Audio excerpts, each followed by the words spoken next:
110 la oră. Cât eu luam, mă? 2 secunde.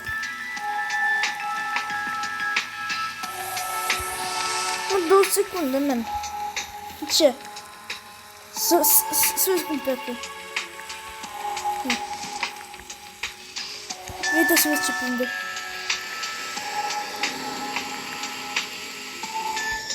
O 100 la oră.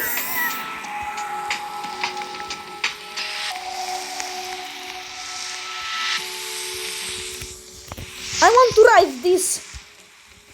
Bro, I want to ride. Hai, let's see. Aștept aici gondola că va dura 3 secunde până ajunge pe ceas. 1, 2, 3, 4, 5, 6, 7, 8. Hai că am urcat în coaja asta de crablă. Hai să vedem. Ride! Hai, intră și tu. Nicule. Hai, închideți ușa, verilor. Ia să vedem.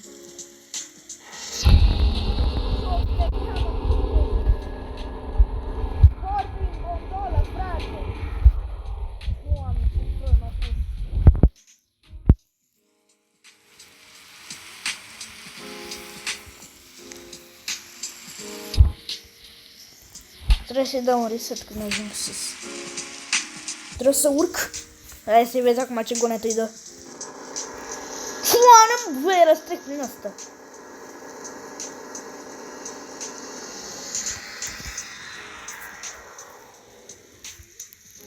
Deschide-te.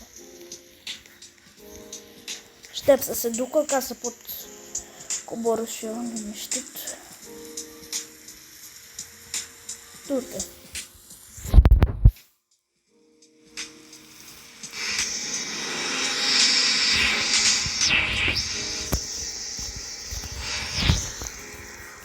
Ok, stați.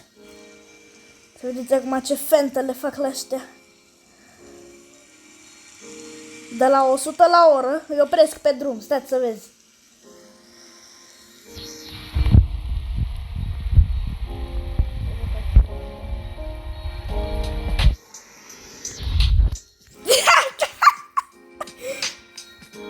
LOL.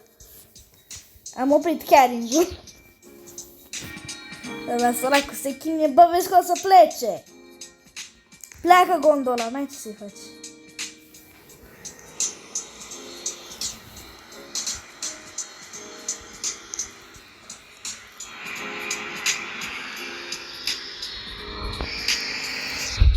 Deci dau accelerație și dau gaz.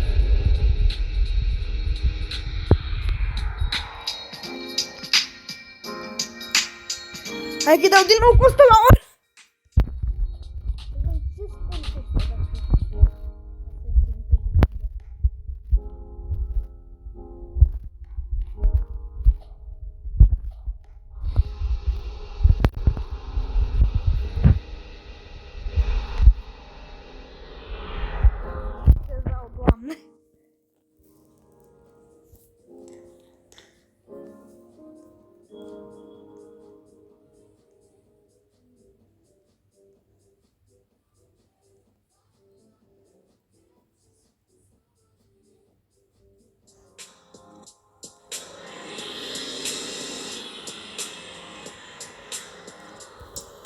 Te-am dat pe viteza minimă.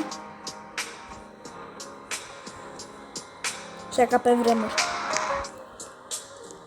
Nu uitați să rupeți butonul de like, să apăsați și pe subscribe și pe clopoțel ca să primiți toate notificările. Dați acest episod baftă. Pa, pa!